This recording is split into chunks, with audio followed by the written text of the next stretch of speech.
नमस्कार दोस्तों, Bihar board matric परीक्षा 2026 के लिए इस वीडियो में आपको गणित का बिल्कुल वीवीआई ऑब्जेक्टिव क्वेश्चन बताऊंगा जो कि 100% बोर्ड एग्जाम में आएगा, लड़ेगा। 100% लड़ने वाला प्रश्न देख सकते हैं। गणित का बिल्कुल वायरल क्वेश्चन पेपर है। ऑब्जेक्टिव प्लस सब्जेक्टिव मिला के आपको जो है 138 प्रश्न पूछेगा। 3 घंटा 15 मिनट का आपको समय दिया जाएगा। 100 मार्क्स से पूछा जाएगा। देख सकते हैं बिल्कुल वायरल क्वेश्चन पेपर है। बिल्कुल पूरा सलूशन आपको देख लेना है। 100% लड़ने वाला प्रश्न है। पहला प्रश्न कह रहा है कि निम्नलिखित में कौन सी सबसे छोटी संयुक्त संख्या है। सबसे छोटी संयुक्त संख्या कौन है, तो याद रखिएगा 2 जो है सबसे छोटी संयुक्त संख्या है। बी इसका राइट आंसर हो जाएगा, ठीक ना। अगला प्रश्न देखिए 2 नंबर प्रश्न कह रहा है कि पाई है, तो पाई क्या है। पाई एक अपरिमेय संख्या है, याद रखिएगा, ठीक ना। पाई जो है वह एक अपरिमेय संख्या है। ए राइट आंसर हो जाएगा। बिल्कुल वायरल सब ऑब्जेक्टिव मैं आपको बता रहा हूँ। वीवीआई ऑब्जेक्टिव 100% लड़ेगा। 2026 बोर्ड एग्जाम में 100% आएगा, ठीक ना। तो पूरा रट लीजिएगा एक एक प्रश्न। तीसरा प्रश्न कह रहा है कि निम्नलिखित में कौन अपरिमेय संख्या है। निम्नलिखित में कौन अपरिमेय संख्या है, तो अपरिमेय संख्या कौन होगा, जो रूट से बाहर नहीं निकलेगा, वही ना अपरिमेय संख्या है। बाकी देखिए 3 एका 3, 3 चौके 12, यानी कि ये भी निकल जाएगा।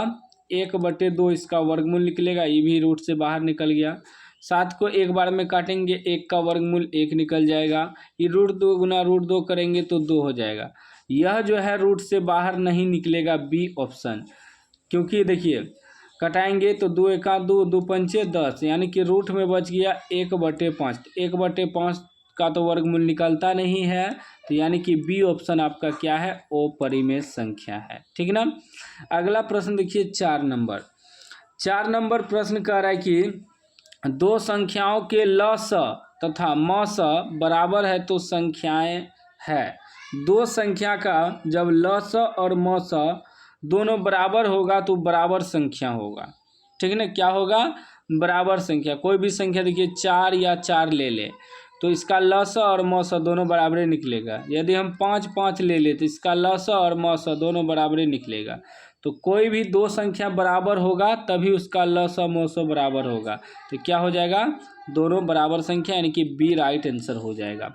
अगला प्रश्न देखिए 5 नंबर प्रश्न क्या कह रहा है। 5 नंबर प्रश्न कह रहा है कि 0.29 पर वार लगा हुआ है, इतना बराबर क्या होगा। तो देखिए टोटल संख्या कितना, टोटल 1 2, तो ये हो जाएगा 29 बटे जय गो संख्या पे वार लगा हुआ है उतना 9 डालेंगे, ठीक है ना।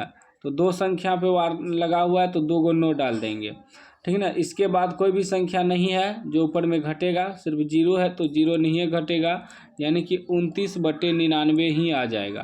तो डी इसका राइट आंसर हो जाएगा, ठीक ना। कैसे चेक करना है, सबसे पहले जितना संख्या दिया है उसको लिख लेना है, ठीक ना। 29 दिया है, लिख लिए। जितना संख्या पे वार लगा हुआ है उतना 9 डालेंगे, तो 1 2, 2 संख्या पे वार लगा हुआ है तो 2 को 9 डालेंगे। फिर ऊपर में घटाना है, जितना पे वार नहीं लगा हुआ है तो इधर क्या है 0 जो है, सिर्फ इसी पे वार नहीं लगा हुआ है तो 0 घटा देंगे। तो 29 में तो 0 घटेगा ही नहीं, यानी कि 29/99 हो जाएगा। डी आंसर आपका हो जाएगा, ठीक है ना। सीख गए। अगला प्रश्न देखिए 6 नंबर कह रहा 1 - sin स्क्वायर 60 डिग्री बराबर। तो 1 - sin स्क्वायर 60 डिग्री, तो sin 60 का मान कितना होता है, sin 60 का मान होता है √3/2। इस पर स्क्वायर है तो स्क्वायर डाल देंगे, तो ये हो जाएगा 1 - √3 का स्क्वायर 3 है, 2 का स्क्वायर 4 हो जाएगा।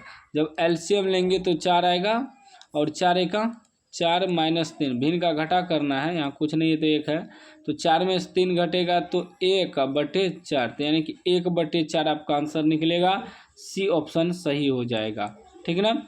चलिए अगला प्रश्न देखिए 7 नंबर प्रश्न क्या कह रहा है।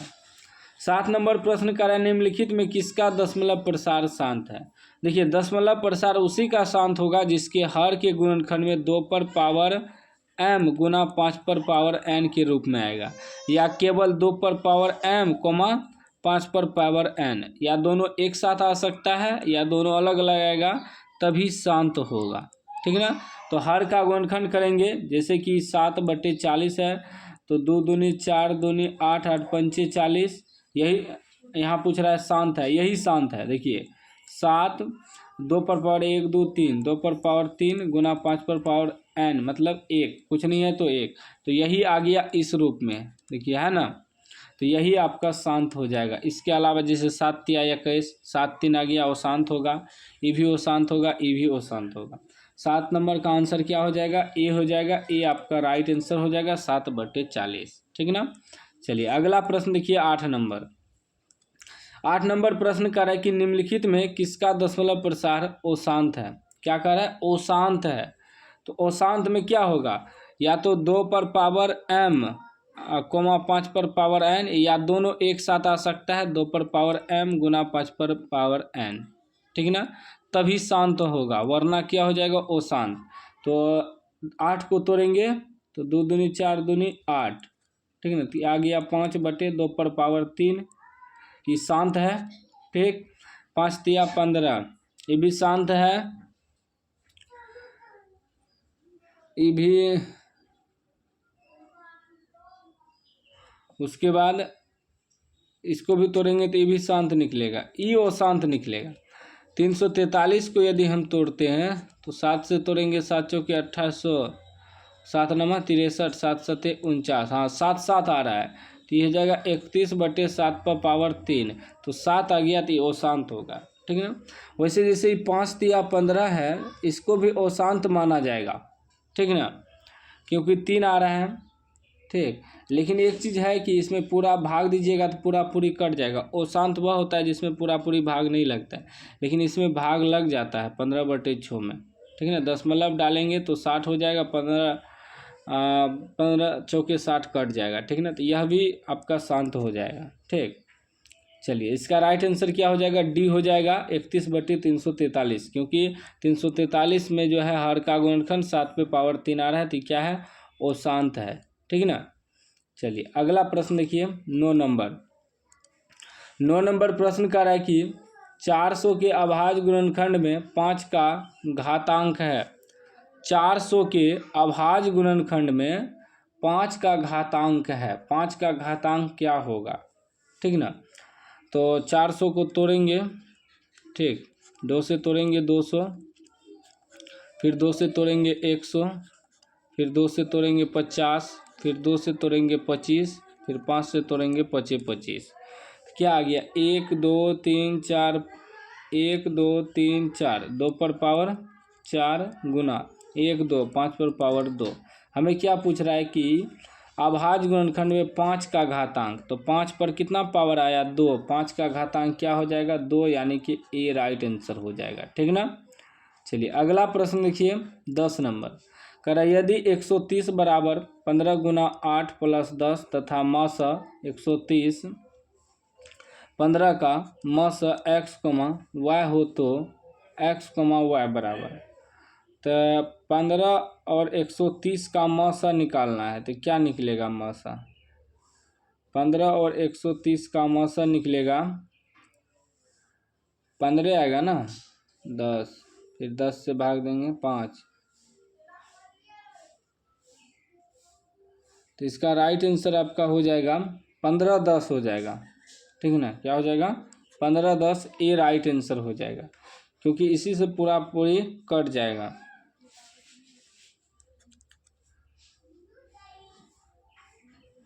क्योंकि अभी इससे भाग दिए, अब फिर इससे भाग देंगे हम किस में, 15 में, तोड़ेंगे ना, ऐसे निकालेंगे ना। अभी जैसे ए बराबर होता है ना BQ प्लस आर, तो यहाँ हमें 130 बराबर 15 गुना 8 प्लस 10 दिया है। फिर हम क्या करेंगे, 15 में लगाएंगे 10 एका 10 प्लस 5, तो अभी क्या, पहले 130 15 है, यानी कि 130 15 है। अब जो हम भाग लगा रहे हैं 15 10 में, 10 से चल रहा है ना, तो वही 15 10 ऑप्शन होगा, ए राइट आंसर हो जाएगा। ठीक है ना। अगला प्रश्न देखिए 11 नंबर, कह रहा है 125 का परिमेयीकरण गुणांक है। तो 125 को रूट में तोड़ेंगे तो 5 25 पंचे 125, तो 2 को 5 मिलके तो बाहर निकल जाएगा, रूट में एगो 5 बच जाएगा, तो क्या है √5। सी इसका राइट आंसर हो जाएगा, ठीक ना। चलिए अगला प्रश्न देखिए 12 नंबर। 12 नंबर प्रश्न कर रहा है कि निम्नलिखित में कौन सा युग्म सह अभाज्य है। सह अभाज्य कौन युग्म है। तो सह अभाज्य वही होगा जो अलग अलग संख्या से भाग लगता है, जैसे 9 में 3 से लगेगा, 16 में 4 से लगेगा, तो यही सह अभाज्य है, ठीक ना। अभाज्य संख्या से भाग लगेगा लेकिन अलग अलग संख्या से भाग लगेगा, ये राइट आंसर हो जाएगा सह अभाज्य संख्या, ठीक ना। चलिए अगला प्रश्न देखिए 13 नंबर। 13 नंबर प्रश्न का रेखिक बहुपद में शून्यकों की संख्या होती है। रेखिक बहुपद में शून्यकों की संख्या होती है 1, ठीक ना। रेखिक बहुपद ax + b के रूप में रहता है, तो इसमें कुछ नहीं है तो पावर 1 है, तो यानी कि शून्यक 1 होता है, सी राइट आंसर हो जाएगा। अगला प्रश्न देखिए 14 नंबर, कह रहा है बहुपद x - 1 का शून्यक है। x - 1 बराबर 0 रखेंगे तो x बराबर क्या हो जाएगा उधर +1 हो जाएगा, यानी कि ए राइट आंसर हो जाएगा, ठीक ना। चलिए नेक्स्ट प्रश्न देखिए 15 नंबर, कह रहा है किसी द्विघात बहुपद के शून्यक यदि -4 एवं 7 है तो द्विघात बहुपद होगा। तो शून्यक हमें दिया है, यानी कि अल्फा बराबर -4 और बीटा बराबर 7। तो सबसे पहले हम अल्फा प्लस बीटा निकाल लेंगे, यानी कि दोनों को जोड़ेंगे, तो 7 ऐसे जोड़ेंगे, -4 + 7, तो 7 में से 4 घटेगा 3। फिर निकालना है अल्फा इंटू बीटा, यानी कि अल्फा गुना बीटा, -4 × 7, 7 चौके 28 -28। अब द्विघात बहुपद का सूत्र होता है x² - alpha plus beta into x plus alpha into beta, यह सूत्र होता है। तो क्या हो जाएगा x² - अल्फा प्लस बीटा का मान कितना है 3 है, तो 3 डाल देंगे, x plus alpha into beta का मान है -28, तो माइनस प्लस -28 हो जाएगा, यही द्विघात बहुपद निकला, ठीक ना। देखिए तो कहाँ पर है x² - 3x - 28, ऑप्शन सी में है, सी राइट आंसर हो जाएगा 15 का, ठीक ना। चलिए अगला प्रश्न देखिए 16 नंबर। 16 नंबर प्रश्न क्या कह रहा है कि एक द्विघात बहुपद के शून्यकों का योग तथा गुणनफल 5 तथा 6 है तो द्विघात बहुपद होगा। फिर द्विघात बहुपद निकालना है, लेकिन अब की बार दिया है शून्यकों का योग। शून्यकों का योग यानी कि अल्फा प्लस बीटा 5, उसके बाद शून्यकों का गुणनफल यानी कि अल्फा इंटू बीटा 6। मतलब योगफल गुणनफल पहले से दिया है, सिर्फ सूत्र पे बैठाना है। सूत्र क्या होता है अभी तुरंत बता, x² - अल्फा प्लस बीटा द्विघात बहुपद का सूत्र होता है, अब प्लस अल्फा इंटू बीटा। तो x² - alpha plus beta, alpha plus beta 5 दिया है तो 5x plus alpha into beta 6 दिया है, यही द्विघात बहुपद हो गया, ठीक ना। x² - 5x plus 6, x² - 5x plus 6, यानी कि बी ऑप्शन आपका सही हो जाएगा। चलिए अगला प्रश्न देखिए 17 नंबर। 17 नंबर प्रश्न कह रहा है कि यदि बहुपद y² - 6y + 8 के शून्यक अल्फा बीटा हो तो अल्फा इंटू बीटा का मान होगा। तो देखिए इसमें क्या होता है, y² है ना, x की जगह y है, कोई बात नहीं है, y² का गुणांक a होता है, तो a की जगह यहाँ क्या है, नहीं है कुछ, तो 1 है। y का गुणांक हो जाएगा b, y की जगह -6 है, लास्ट में अचर पद होता है c 8, ठीक है ना। निकालना क्या है अल्फा इंटू बीटा का मान, इसका सूत्र होता है c/a। तो अब देखिए c/a, c की जगह क्या है 8 है बटे a की जगह क्या है 1 है, तो 1 नहीं है लिखेंगे, सीधा 8 आपका आंसर हो जाएगा, 8 यानी कि ए ऑप्शन आपका सही हो जाएगा, ठीक ना। चलिए अगला प्रश्न देखिए 18 नंबर, बिल्कुल वायरल सब ऑब्जेक्टिव है, पूरा रट लीजिएगा, 100% लड़ने वाला सब प्रश्न है। नेक्स्ट प्रश्न देखिए 18 नंबर क्या कह रहा है, कह रहा है बहुपद f(x) बराबर 3x² - 7x + 2 तो f - 1 का मान है। तो देखिए f - 1 का मतलब हुआ कि f(x) बराबर इतना दिया है, तो f - 1 यानी कि यहाँ x की जगह ही -1 रखना है मान, जहाँ जहाँ x है, ठीक ना। तो समीकरण हमें क्या दिया है, 3x² माइनस 7x प्लस 2। ठीक, तो जहाँ जहाँ x है वहाँ -1 मान रखेंगे, तो 3x के जगह -1 रखेंगे मान, और फिर -7x के जगह -1 रखेंगे प्लस 2। अभी क्या हो जाएगा, 3 1 का स्क्वायर 1 के हो जाएगा, लेकिन माइनस का स्क्वायर प्लस हो जाएगा, फिर minus minus plus 7 1 7 plus 2, 3 1 3 plus 7 plus 2, तो ये हो जाएगा 7 3 10 2 12, 12 हो जाएगा 12, यानी कि बी राइट आंसर हो जाएगा, बी ऑप्शन सही हो जाएगा। अगला प्रश्न देखिए 19 नंबर। 19 नंबर का रहा है बहुपद x² माइनस 3 के शून्यक है।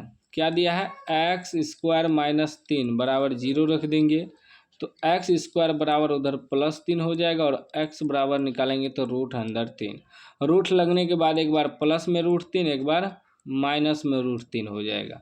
ठीक है, तो प्लस में √3 माइनस में √3, बी आपका राइट आंसर हो जाएगा। चलिए अगला प्रश्न देखिए 20 नंबर।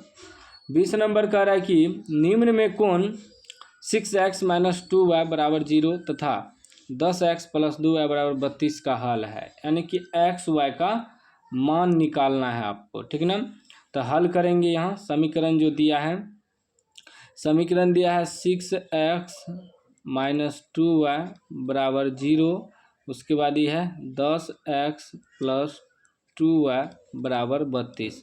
देखिए प्लस में 2y माइनस में 2y, समीकरण कट जाएगा, विलोपन विधि से कट गया, दोनों को जोड़ कर दिए। अब 10 छो 16x हो जाएगा बराबर 32, 16 दूनी 32, x का मान 2 निकल गया। अब y का मान रखना है, तो यहाँ है 6x माइनस 2y बराबर 0, तो 6x के जगह 2 बैठाएंगे, माइनस 2y बराबर 0, तो 6 दूनी 12 हो जाएगा। ठीक ना, 12 हो गया, 12 माइनस 2y बराबर 0, जब माइनस 2y बराबर निकालेंगे उधर -12 हो जाएगा, कटा देंगे, 2 छाके 12, माइनस माइनस भी कट गया, यानी कि y का मान 6 निकल गया और x का मान 2 निकल गया। तो x का मान 2, y का मान 6, x का मान 2, y का मान 6, ऑप्शन बी में है, बी आपका राइट आंसर हो जाएगा। ठीक ना, चलिए अगला प्रश्न देखिए 21 नंबर। कह रहा है यदि रेखाएं 4x प्लस पी वाई बराबर 6 तथा 12x प्लस 9y बराबर 15 समांतर हो तो p का मान निकालें। क्या कह रहा है, सवाल कर रहा है कि ये दोनों समीकरण जो है समांतर है, यानी कि ग्राफ पे चले गया, तो इसमें ये आपका हो जाएगा a1 और ये हो जाएगा b1 और ये हो जाएगा c1। दूसरा समीकरण का ये a2, ये b2, ये c2। कह रहा है समांतर है। देखिए समानांतर कब होता है, ठीक ना, समांतर कहिए या अन्य, ठीक ना, समांतर होता है यदि a1 बाय a2 बराबर b1 बाय b2 बराबर c1 bye c2, a1 bye a2 बराबर b1 बाय b2 बराबर c1 बाय c2 हो जाए तब समांतर होगा। ठीक ना, तो इस पे बैठाइए, तो a1 बाय a2, a1 आपका हो गया 4 बटे a2 कितना हो गया 12 बराबर b1 बाय b2, b1 आपका p हो गया और b2 आपका 9 हो गया बराबर c1 बाय c2, c1 आपका 6 हो गया और c2 15 हो गया। अब चाहे तो ई दोनों को बराबर में रख के आप हल कर सकते हैं, या ई दोनों को, क्योंकि तीनों तो बराबर हैं, तो ई दोनों को रख के हल करेंगे तो p गुना 12 हो जाएगा, 12p बराबर 9 चौके 36, कटाइए 12 से, 12 तिया 36, p बराबर आपका 3 निकल गया, 3 है, ऑप्शन बी में है, बी आपका राइट आंसर हो गया। ठीक ना, चलिए अगला प्रश्न देखिए 22 नंबर। 22 नंबर प्रश्न कर रहा है कि समीकरण निकाय x प्लस 2y बराबर 3, 5x प्लस ky बराबर 15 के अनगिनत हल होने के लिए k का मान है। अनगिनत हल मतलब अपरिमित रूप से, ठीक ना, अपरिमित रूप से जो है अनेक हल। ठीक, अनेक हल कब होगा, अनेक हल होगा यदि a1 बाय a2 बराबर b1 बाय b2 बराबर c1 बाय c2 हो जाए, तब आपका क्या होगा, संपाती होगा, अनेक हल होगा। तो A1/A2, तो ये आपका यहाँ A1 हो जाएगा, ये B1 हो जाएगा, ये C1, ये A2 होगा, ये B2 होगा, ये C2 होगा। A1/A2, A1 आपका कितना हो गया, यहाँ कुछ नहीं है तो 1 है। A2 आपका हो गया 5 बराबर B1/B2, B1 आपका 2 हो गया, B2 आपका K हो गया बराबर C1/C2, C1 आपका 3 हो गया और C2 आपका 15 हो गया। अब ये दोनों को रख के हल करिए, K गुना 1 करेंगे तो K बराबर 5 दूनी 10, 10 आपका आंसर हो गया, यानी कि डी राइट आंसर हो जाएगा। ठीक, चलिए अगला प्रश्न देखिए 23 नंबर। 23 नंबर कह रहा है कि निम्नलिखित में से कौन सा द्विघात समीकरण है। द्विघात समीकरण क्या हो जाएगा, इसका राइट आंसर आपका हो जाएगा द्विघात समीकरण बी ऑप्शन आपका सही हो जाएगा। जब इसका सॉल्यूशन निकालिएगा तो ये द्विघात समीकरण के रूप में आ जाएगा, बी राइट आंसर हो जाएगा। अगला प्रश्न 24 नंबर।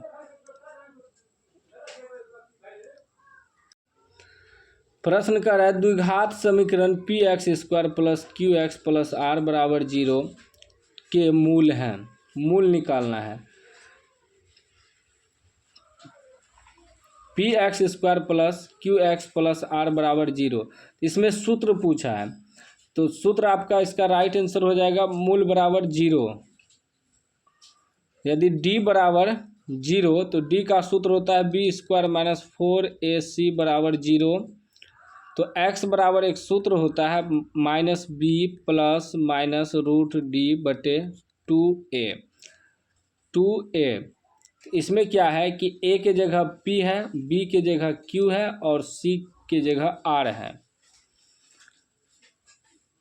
तो minus q plus minus root 100d यानी q² माइनस 4pr बटे 2। b इसका राइट आंसर हो जाएगा, b सूत्र पूछा है बस, b इसका राइट आंसर हो जाएगा। सिर्फ यहाँ a के जगह p है, b के जगह q है और c के जगह r है, ठीक ना, बस इतना ही अंतर है। तो इसका क्या हो जाएगा, b आपका राइट आंसर हो जाएगा, b ऑप्शन हो जाएगा, सूत्र पूछा है। नेक्स्ट प्रश्न 25 नंबर का रहा है द्विघात समीकरण 6x² प्लस 6x प्लस 1 बराबर 0 के मूलों की प्राकृति होगी। मूलों की प्राकृति का है निकालने, तो ए बराबर हो जाएगा x² का गुणांक, x बराबर b हो जाएगा, लास्ट में अचर पद c हो जाएगा। तो पहले सबसे पहले d निकालना होगा, b² माइनस 4ac बराबर, ठीक ना, मूलों की प्राकृति निकालने के लिए। तो b के जगह आपका 6 हो गया, 6 का स्क्वायर माइनस 4 गुना a के जगह 6 हो जाएगा, c के जगह 1 हो जाएगा। तो 6 का स्क्वायर 36 माइनस 6 24 1 24, तो ये 36 में से 24 घटेगा 12, तो 12 जो है ये प्लस में निकला, यानी कि d बड़ा हो गया 0 से, d बड़ा हो गया 0 से, तो मूल वास्तविक और बराबर होगा। तो मूल वास्तविक और बराबर ए राइट आंसर हो जाएगा। ठीक, नेक्स्ट प्रश्न देखिए 26 नंबर कह रहा है समीकरण 3x² माइनस 18x प्लस 6 बराबर 0 के मूलों का योग है। तो मूलों का योग यानी कि अल्फा प्लस बीटा निकालना है, तो इसका सूत्र होता है माइनस b/a। तो ये x² का गुणांक a हो गया, x का गुणांक b, लास्ट में अचर पद c। तो माइनस b/a माइनस b के जगह माइनस 18 होगा बटे a के जगह क्या है 3 है, तो ये हो जाएगा माइनस माइनस प्लस 18 बटे 3, 3 छाके 18, 6 आपका राइट आंसर हो जाएगा, यानी कि डी राइट आंसर होगा। ठीक, अगला प्रश्न देखिए 27 नंबर। 27 नंबर कह रहा है कि द्विघात समीकरण ax² plus bx plus c बराबर 0 के मूल एक दूसरे के व्युत्क्रम होंगे यदि मूल यानी कि अल्फा बराबर 1 बटे बीटा। तो इधर क्रॉस मल्टीप्लाई होगा तो अल्फा इंटू बीटा बराबर 1, अल्फा इंटू बीटा का सूत्र होता है c बराबर c बटे a बराबर 1, जब c बराबर निकालेंगे तो a हो जाएगा। c बराबर a है ऑप्शन, c बराबर a है तो ऑप्शन बी में, बी इसका राइट आंसर हो जाएगा 27 का, ठीक ना।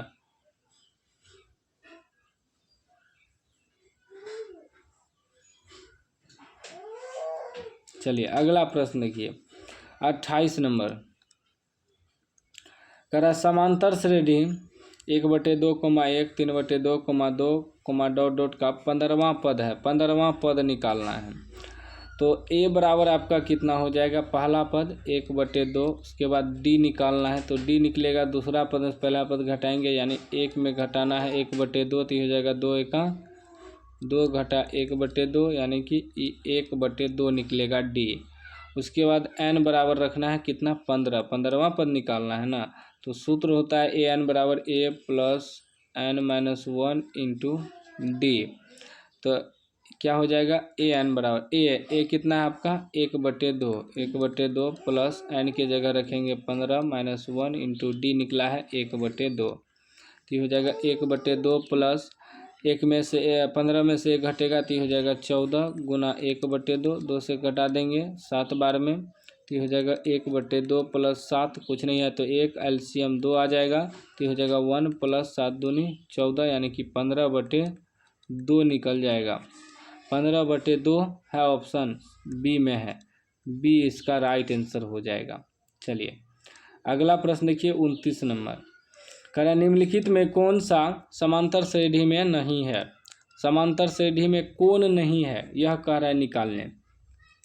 तो देखिए जिसका सार्वंतर समान नहीं होगा वह समांतर श्रेणी में नहीं होगा, ठीक ना।